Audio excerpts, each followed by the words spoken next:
अस्सलाम वालेकुम नाज़रीन, welcome to another video. कैसे हैं आप? मैं हूं फैज़ान और आप देख रहे हैं गारमेंट टेक्निक्स। दोस्तों, आज का मौजू है पीच और नॉन पीच फैब्रिक पर, और पीच फैब्रिक से नॉन पीच फैब्रिक पर कैसे जाया जाता है, यानी फैब्रिक को कैसे नॉन पीच किया जाता है, या हम इसको दूसरे अल्फाज में सिंजिंग बोलते हैं, उसको सिंजिंग प्रोसेस से कैसे निकाला जाता है। आज इस वीडियो में हम मुकम्मल तौर पर जानने और पहचानने की पूरी कोशिश करेंगे। तो दोस्तों, आज की इस वीडियो में आपको टेक्निकल चीज़ का मालूम होने जा रहा है, तो इस वीडियो को लास्ट तक ज़रूर देखिएगा।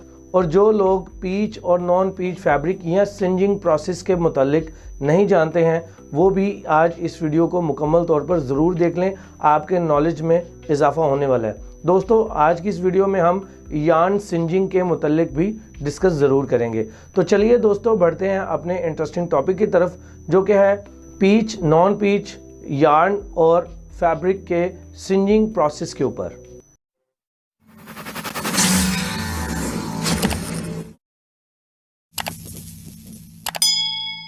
जी तो दोस्तों, कैसे हैं आप सब लोग? उम्मीद करता हूं कि आप सब लोग खैरियत से होंगे। दोस्तों, आपसे काफ़ी देर तक जो मैंने चीज़ें शेयर की हैं वो काम से रिलेटेड हैं, जॉब के इंटरव्यू से रिलेटेड हैं, जिस पर मैंने काफ़ी वीडियोस आपकी पुरजोर फरमाइश पर बनाई भी हैं।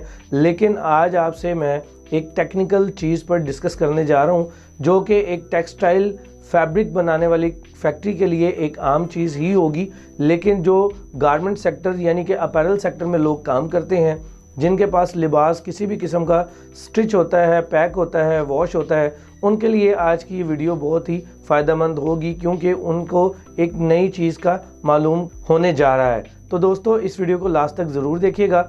दोस्तों, सबसे पहले हम बात कर लेते हैं पीच और नॉन पीच फैब्रिक के मुतालिक। दोस्तों, फैब्रिक को पीच फैब्रिक क्यों कहा जाता है? जो कि पीच होता है, उसकी पहचान क्या है, आप उसको कैसे एग्जाम्पलाइज कर सकते हैं?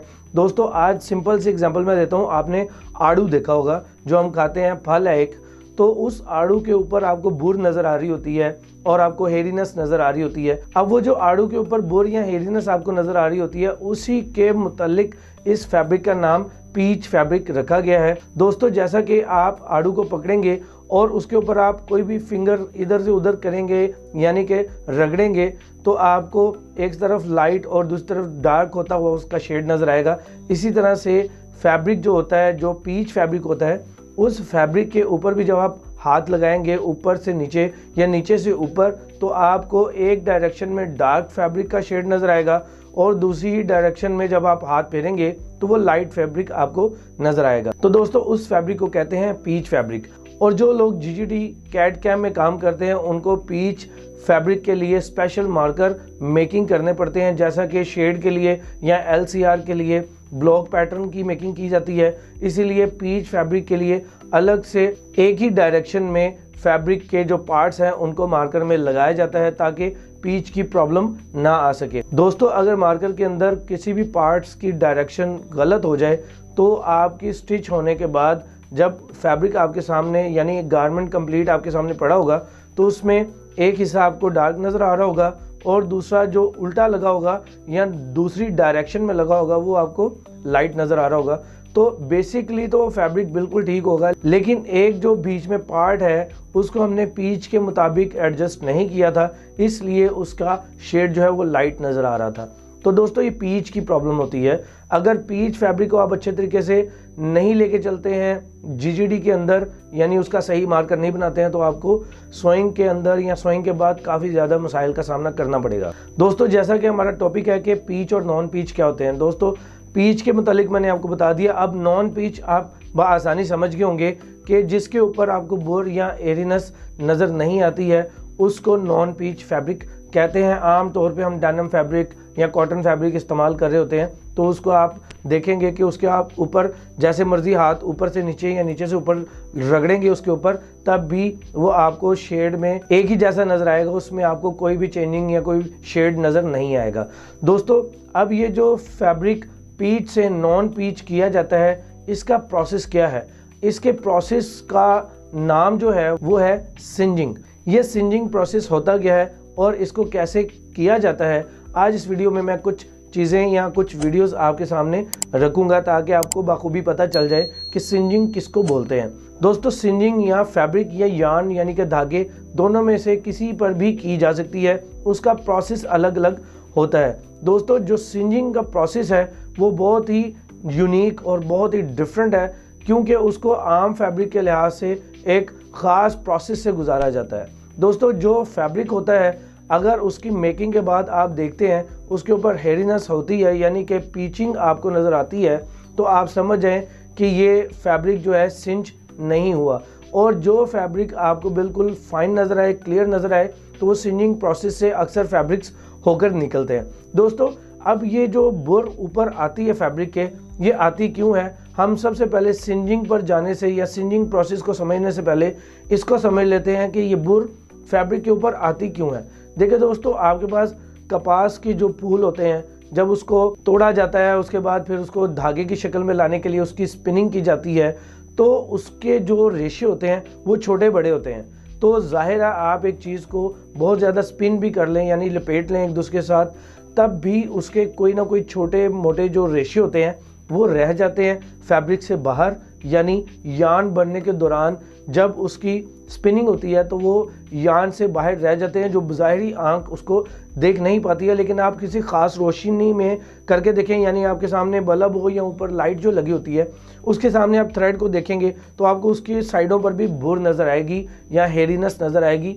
उस वजह से क्योंकि कपास के छोटे मोटे रेशे जो होते हैं उनकी एक्यूरेसी ना होने की वजह से, छोटे बड़े होने की वजह से जब वो स्पिनिंग हो जाती है थ्रेड, उसके बावजूद उसके बाहर आपको रेशे नज़र आते हैं, जिसको हम हेरीनेस भी कहते हैं या फैब्रिक की पीच भी बोलते हैं जब फैब्रिक तैयार हो जाता है। तो इसको हम ख़त्म कैसे करते हैं, इसको कैसे बेहतर कर सकते हैं, वो टेक्सटाइल सेक्टर में जहाँ पे फैब्रिक मेकिंग किया जाता है उसके बाद या जहाँ पर यार्न मेक किया जाता है, बनाया जाता है, स्पिन किया जाता है, वहाँ पर इन दोनों प्रोसेस को या यार्न को सिंजिंग प्रोसेस से गुजारा जाता है या फैब्रिक को सिंजिंग प्रोसेस से गुजारा जाता है। तो दोस्तों आज इस वीडियो में मैं आपको सबसे पहले यार्न सिंजिंग के मुतालिक दिखा देता हूं और समझा देता हूं।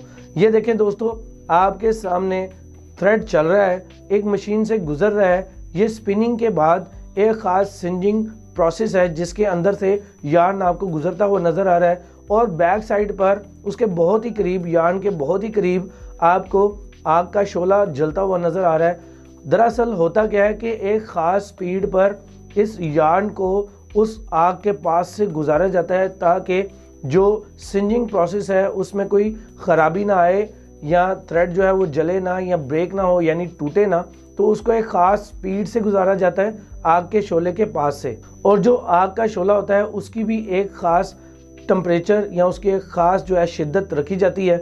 जितनी हीट उस धागे को चाहिए उतनी ही मिले, उसके अलावा उसे कोई भी नुकसान ना पहुंचे। तो इस तरह से दोस्तों जैसा आप देख रहे हैं वीडियो में कि एक धागा सिंज हो रहा है और इस सिंज होने को सिंजिंग प्रोसेस कहते हैं, यानी इसकी जो बुर है या इसकी जो हेरीनेस है वो अब ख़त्म हो जाएगी।